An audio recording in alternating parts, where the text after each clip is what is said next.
Assalamu alaikum friends, it's here Dr. Fatma. Today we are going to study normocytic anemia. Normocytic anemia, as the name shows, normocytic, normal size RBCs, normochromic, normal hemoglobin approximately, and anemia.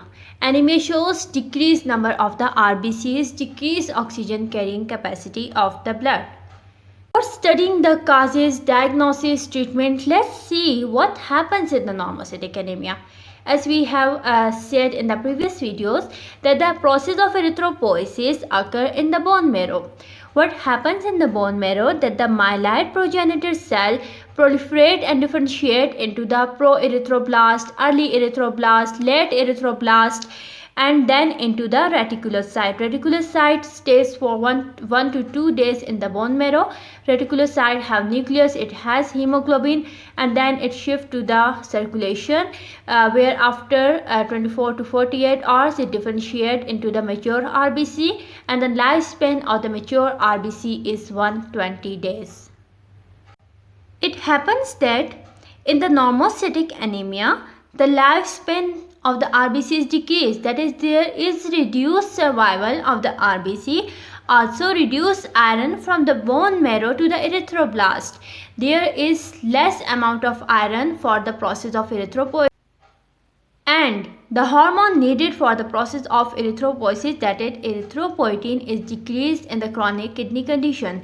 So there is defective erythropoiesis. Causes of normocytic anemia: different conditions like acute blood loss, like chronic conditions, endocrine disorders, blood disorders, autoimmune conditions, all these may lead to the normocytic anemia.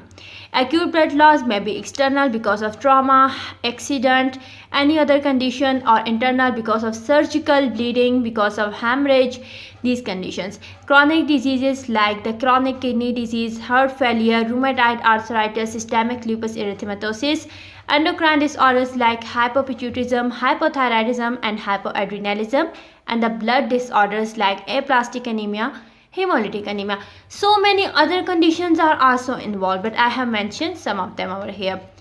Now, how are we going to diagnose the condition? We will diagnose from the peripheral blood smear and the iron studies. In the iron studies, you will see that there will be decreased serum iron, decreased total iron binding capacity. And here, for the MCQs, for the differential point, you should remember that in the iron deficiency anemia, iron is decreased, but the total iron binding capacity is increased, while in the normocytic anemia, both serum iron and total iron binding capacity is decreased.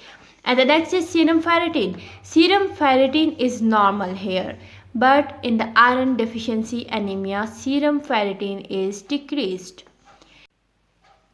Now, how are we going to diagnose from the peripheral blood smear? You will see the mean corpuscular volume. If the MCV is less than 80 femtoliter, it is microcytic anemia. If MCV greater than 100 femtoliter, it is macrocytic anemia. And if MCV is 80 to 100 femtoliter, it is normocytic anemia. So we said it is normocytic anemia. Then the reticulocyte count. Reticulocyte stage, which will then mature into the normal RBCs. So reticulocyte, you will see the reticulocyte count, or you can say that the reticulocyte index.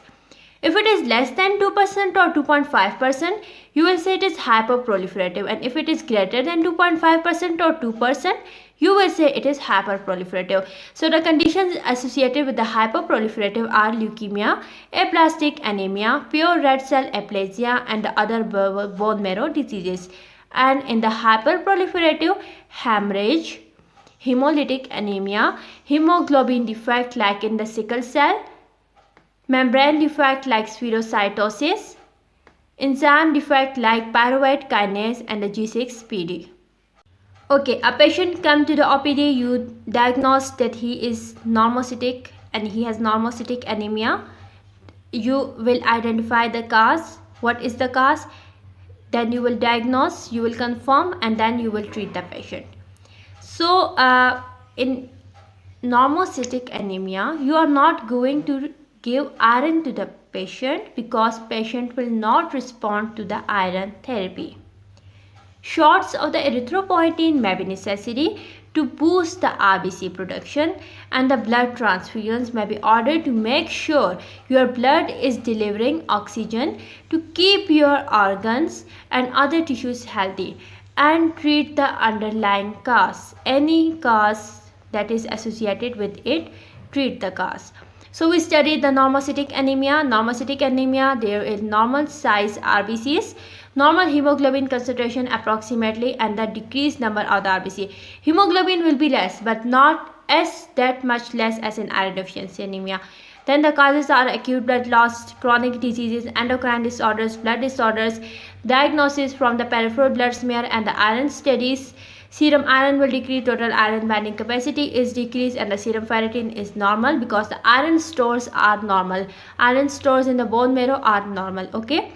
Diagnosis MCV 80 to 100 femtoliter. Then we will see the reticulocyte count, and then we will diagnose according to that.